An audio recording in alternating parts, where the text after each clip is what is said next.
Award প্রতিযোগিতায় ৫,০০,০০০ টাকা পেলেও কমলিনী খুশি হয়ে গেল মিটি। হ্যাঁ বন্ধুরা, এমনটা হতে চলেছে আজকের পর্বে। বিস্তারিত জানতে ভিডিওটিতে লাইক দিয়ে চ্যানেলটিকে সাবস্ক্রাইব করে পুরো ভিডিওটি তোমরা দেখতে থাকো। গল্পের শুরুতে আমরা দেখতে পারবো মিঠি যখন বাড়িতে থেকে যায় তখনই বুবলাই বলতে লাগলো, এই বর্ষা যাও, ওর জন্য যে পান্তুয়াগুলি আমি নিয়ে এসেছি সেগুলি নিয়ে এসো। আমার বোনটা কিচ্ছু খাচ্ছে না, ওকে তো অন্ততপক্ষে পান্তুয়াটা খাওয়াবো। তখন সোহিনী বলতে লাগলো, যাও যাও বর্ষা নিয়ে এসো তো, আমারও না পান্তুয়া অনেক পছন্দ। তখন বর্ষা বলতে লাগলো, যাই দেখে তাই কি জিভে জল এসে যায়। তখন এই কথা বলতে বুবলে তখন বলতে লাগলো, কি ব্যাপার তুমি দাঁড়িয়ে আছো কেন, যাও। সৈনী তখন বলতে লাগলো, শুনো বর্ষা, তুমি আর আমি কিন্তু এখন একই জায়গায় দাঁড়িয়ে আছি। তোমার স্বামীরও কোনো ইনকাম নেই, আমার স্বামীরও নেই। তাই তুমি যাই কিছু বলো না কেন সেটা আমি গায়ে মাখবো না। তুমি যদি যেতে না পারো বলো, আমি গিয়ে ফ্রিজ থেকে পান্তুয়াগুলি নিয়ে আসছি। বর্ষা তখন বলে উঠে, না না না না, তোমাকে যেতে হবে না, আমি গিয়ে নিয়ে আসছি। এই বলে বর্ষা মুখ ঝামটা দিয়ে পান্তুয়াগুলি আনতে গেলে তখন কমলিনীর শাশুড়ি বলতে লাগলো, এই নাতবো, আমার জন্য কিন্তু আনবে না, আমি কিন্তু খাবো না। এইভাবে খাওয়ার কোটা দিলে আমি কিন্তু খাবো না। সৈনী তখন বলতে লাগলো, কেন মা, আপনি খাবেন না? তখনই কমলিনীর শাশুড়ি বলতে লাগলো, আমাকে কোনোদিন কেউ খাওয়ার খোটা দেয়নি, তাই আমি না এটা সহ্য করতে পারছি না। সৈনী তখন বলতে লাগলো, আপনার তো আমাকে দেখা শেখা উচিত। আপনার নাতি নিয়ে এসেছে, আপনার সেই অধিকার বোধ থেকে আপনি খাবেন, আপনি কেন খাবেন না? এভাবে যদি আপনি না খান তাহলে তো আপনি ঠকে যাবেন। তখন কমলিনীর শাশুড়ি বলতে লাগলো, তোমার মতো তো আর আমি হতে পারবো না। তোমার জায়গায় তুমি, আমার জায়গায় আমি। এই কথা বলতেই তখন সোহিনীর মনটা খারাপ হয়ে যায়। এদিকে পান্তুয়াগুলি নিয়ে আসলে বুবলাই তখন বলতে লাগলো, মিটি খেয়ে নে, খেয়ে নে। আর বর্ষা, তোমাকে বলেছি সবগুলো পান্তুয়া নিয়ে আসতে, তুমি এ কটা পান্তুয়া নিয়ে এসেছো কেন রে? আমি এনেছি, তোমার আনতে অসুবিধাটা কোথায়? তখন বর্ষা আরো রেগে যায় আর বলতে লাগলো, পুরো হাঁড়িটা এনে দেবো, খেয়ে নাও সবাই। তো এই বলে বর্ষা সেখান থেকে চলে যায়। মিটি তখন বলতে লাগলো, কেন দাদাভাই, এখন আমাকে মিষ্টি খাওয়াচ্ছিস কেন? আমার মায়ের নামে তুই খারাপ খারাপ কথা বলে তারপর তুই আমাকে মিষ্টি খাওয়াচ্ছিস, বুঝতে পারছি না তো। তখন একথা বলতেই বুবলে তখন বলে উঠে, এই বোন, তোর আমার মনে যে প্রশ্নটা তোর মনেও সেই প্রশ্নটা আসে না, বল। আজকে মা অ্যাওয়ার্ড প্রতিযোগিতা পুরস্কার আনতে যাওয়ার কি দরকার ছিল? তোর এমনিতে শরীরটা ভালো নেই, অন্য কেউ গিয়ে নিয়ে আসতো বা পরে নিয়ে আসতো। কেন গিয়েছে? কেন গিয়েছে জানিস? নতুন কাকু সেখানে আছে, সেই জন্য দেখা হবে তাই গিয়েছে। তখন বড় মেয়ে বলতে লাগলো, বুবলাই, তোর মানসিকতাটা না আর কোনোদিন ঠিক হবে না। তুই তোর ছোট বোনকে এভাবে বলতে পারলি? ছি, লজ্জা থাকা তোর দরকার। বুবলাই তখন বলতে লাগলো, বড় ঠাম্মি, তুমি আমাকে এভাবে ধমকিয়ে কথা বলতে পারো না। মিঠি তখন বলতে লাগলো, শুন, আমি নতুন কাকু আর মায়ের সম্বন্ধে আর একটা কথাও বলতে রাজি না। এদিকে দেখা যায় অ্যাওয়ার্ড ফাংশনে কমলিনীর নামটা ঘোষণা করা হয়। আর কমলিনী তখন বলতে লাগলো, বিশ্বাস করো আমার না অনেক নার্ভাস ফিল মনে হচ্ছে, আমি পারবো না, আমি কিছুতেই পারবো না। এই কথাটা বলতেই তখন নতুন বলতে লাগলো, কেন পারবে না? মাথা উঁচু করে গিয়ে দাঁড়িয়ে পুরস্কারটা নিয়ে আসবে। আর তোমাকে একটা কথা বলে রাখি, ভালোভাবে কিন্তু তুমি কিন্তু পোস্টটা দেবে যাতে ছবিগুলো খুব সুন্দর উঠে। সেটা তো তুমি বেশ ভালো করে জানো। করছি তখন বলতে লাগলো, বৌদি ভাই, আমি তোমাকে নিয়ে যাচ্ছি, তুমি যেতে পারবে না কেন? মিটিল তখন বলতে লাগলো, শুন ও কাকিমা, আমরা এইভাবে তোমাকে দেখতে চেয়েছি, তাই তোমাকে মাথা উঁচু করে সেখানে গিয়ে পুরস্কারটা নিয়ে আসতে হবে। এরপরে কচি বলতে লাগলো, শোনো বৌদি ভাই, এটাকে কিন্তু তুমি এবার তোমার প্রফেশন হিসেবে কাজে লাগাবে, বুঝতে পারছো? তখন কমলিনী বলতে লাগলো, জানি না দিদি ভাই, আমার না একদম ভালো লাগছে না। এরপরে কমলিনী স্টেজে চলে যায় আর কমলিনীর হাতে একে একে সমস্ত পুরস্কারটা দিয়ে তারপর সেখানে সভাপতি বলতে লাগলো, আমরা না কোনোদিন আশা করিনি বাংলার আর হয়ে উনি এইভাবে আমাদের মুখটা উজ্জ্বল করবে। সত্যি ইনি বাংলার গর্ব। ওনার ছবিগুলো খুবই দুর্দান্ত হয়েছে। আমি আপনার কাছে অনুরোধ করছি কমলিনী দেবী, আপনি কিছু বলুন। কমলিনী তখন বলতে লাগলো, সত্যি আমার না কোনোদিন কোনো আগ্রহ ছিল না, আমি ছিলাম বাড়ির বউ। বলতে পারেন শেষ পর্যায়ে এসে হঠাৎ করে খেলার ছলে আমি ছবিগুলি তুলেছি, কিন্তু এই ছবিগুলি যে এই জায়গায় এসে পৌঁছাবে সেটা আমি কোনোদিন ভাবিনি। তবে এই কাজটা করতে আমাকে যে সাহায্য করেছে সে হলো আমার বন্ধু, আমার চিরসখা।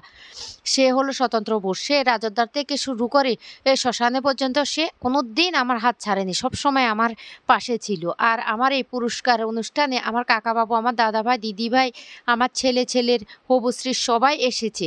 তারাও কিন্তু সবাই খুব খুশি। তাই আমি চাই আমার মতো যে নারীরা এখনো সংসারের মধ্যে ডুবে আছে তারাও নিজের চেষ্টায় কিছু করুক। তখন সেখানে থাকা অ্যাঙ্কারিং বলতে লাগলো, আপনি বলেছেন আপনি নাকি গুছিয়ে কথা বলতে পারেন না, কিন্তু আপনার কথার মধ্যে এতটা সুন্দর মাধুর্য আছে সেটা আমরা আগে জানতাম না। সেটাও কিন্তু একটা প্রতিভা। তারপর কমলিনীর হাতে ৫,০০,০০০ টাকার চেকটা তুলে দেয়। আর তখনই বাবিন বলতে লাগলো, এই মা, এবার কিন্তু পুজোর আমাকে একটা জিনিস দিতে হবে এই টাকার থেকে। তখন কমলিনী বলতে লাগলো, শুন বাবিল, মিঠিল, তোদেরকে বলছি, টাকাটা তো আমি তোদেরকেই দিয়ে দেবো, তোদের যা ইচ্ছা তোরা কিনে নিবি আর সবাইকে ভাগ দিয়ে দিবি। এই প্রথম আমি নিজের ইনকামে কিছু করতে পেরেছি, কাউকে কিছু দিতে পারবো। নতুন তখন বলতে লাগলো, ও তাই?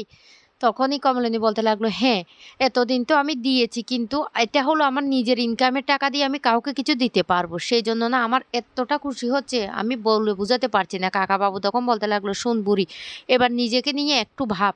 নিজের জন্য কিছু চিন্তা কর। এতদিন সংসার করতে তুই তোর কথাটা একটু ভাবলি না।" কমলিনী তখন বলতে লাগলো, "কাকাবাবু আমার মেয়েটা একদম ভালো নেই। আমার বুবলাইটা যদি ঠিক হয়ে যেত তাহলে না আমার আর কিচ্ছু লাগতো না। আমি আর কিচ্ছু চাইতাম না।" তখনই কমলিনীর ভাই বলতে লাগলো, "শুন বুড়ি, সবকিছু ঠিক হয়ে যাবে। আমরা বুঝতে পারছি মিটির এই পরিবর্তনটা কিন্তু দেখবি সবকিছু ঠিক হয়ে যাবে। সব আগের মতো হয়ে যাবে। তুই এ নিয়ে একদম ভাবিস না। তুই তোর কাজে মন দে। আমরা তোকে না আরো অনেক দূরে এগিয়ে যেতে দেখতে চাই। বুঝতে পারছিস আজকে তোর জন্য আমার এতটা গর্ব হচ্ছে।" কমলিনী তখন খুশিতে বলতে লাগলো, "দাদা ভাই তুমি আমাকে নিয়ে এতটা ভাবো?" তখন বলতে লাগলো, "হ্যাঁ রে, তুই আমার খুব আদরের বোন। ছোটবেলা থেকে তোকে কোলে পিঠে করে আমিও মানুষ করেছি। তাই তোর গর্ব মানে আমারও গর্ব। সেজন্য আমি আজকে ছুটে এসেছি তোর এই অ্যাওয়ার্ড ফাংশানে।" এইদিকে কুর্চি বলতে লাগলো, "বৌদি ভাই আমি তোমাকে কি বলেছি শুনতে পেয়েছো? এবার তুমি তোমার নিজের জন্য কিছুটা ভাবো। বুঝতে পারছো?" নতুন তখন বলতে লাগলো, "হ্যাঁ কমলিনী, তোমার নিজের জন্য কিছু ভাবো।" অন্যদিকে দেখা যায় বাড়িতে বারবার করে মিঠিকে বিভিন্ন কিছু বলার চেষ্টা করে কিন্তু মিঠি কোনো কথাই শুনে না। এরপরে কমলিনীরা সবাই বাড়িতে চলে আসে। কমলিনীরা বাড়িতে আসলে মিঠি অবাক হয়ে তাকিয়ে থাকে। আর কমলিনী তখন বলতে লাগলো, "মারে, এবার তোর বিদেশ যাওয়া আর কেউ আটকাতে পারবে না। আমি অ্যাওয়ার্ড প্রতিযোগিতায় ৫,০০,০০০ টাকা পেয়েছি। এবার এই টাকাটা দিয়ে আমি তোকে বিদেশে পাঠিয়ে দেব।" তখন এই কথা শুনে খুব খুশি হয়ে যায় মিঠি। এদিকে বুবলাই, বর্ষারা অবাক হয়ে যায় ৫,০০,০০০ টাকার কথা শুনে।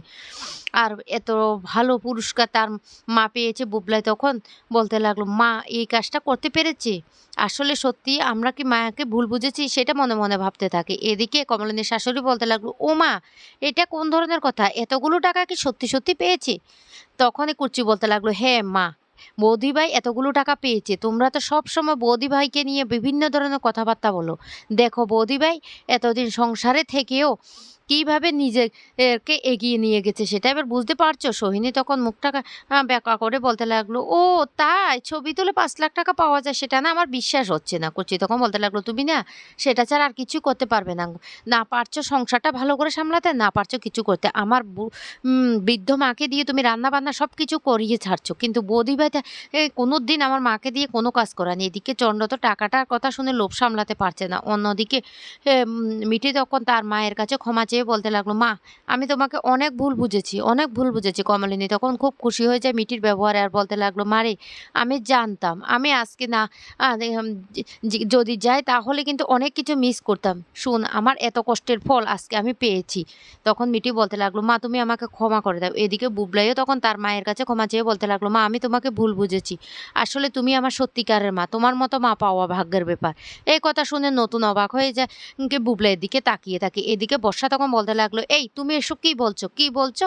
তখন বর্ষার উপর প্রচণ্ড রেগে যায় বুবলাই আর বলতে লাগলো, "আজকে আমার মা এই বয়সে এসে যেটা করেছে সেটা তুমি কোনোদিন করতে পারবে না। তাই আর একটা কথা বলবে না।" তো বন্ধুরা এমনটা হলে তোমাদের কেমন লাগবে সেটা অবশ্যই কমেন্ট করে জানাবে।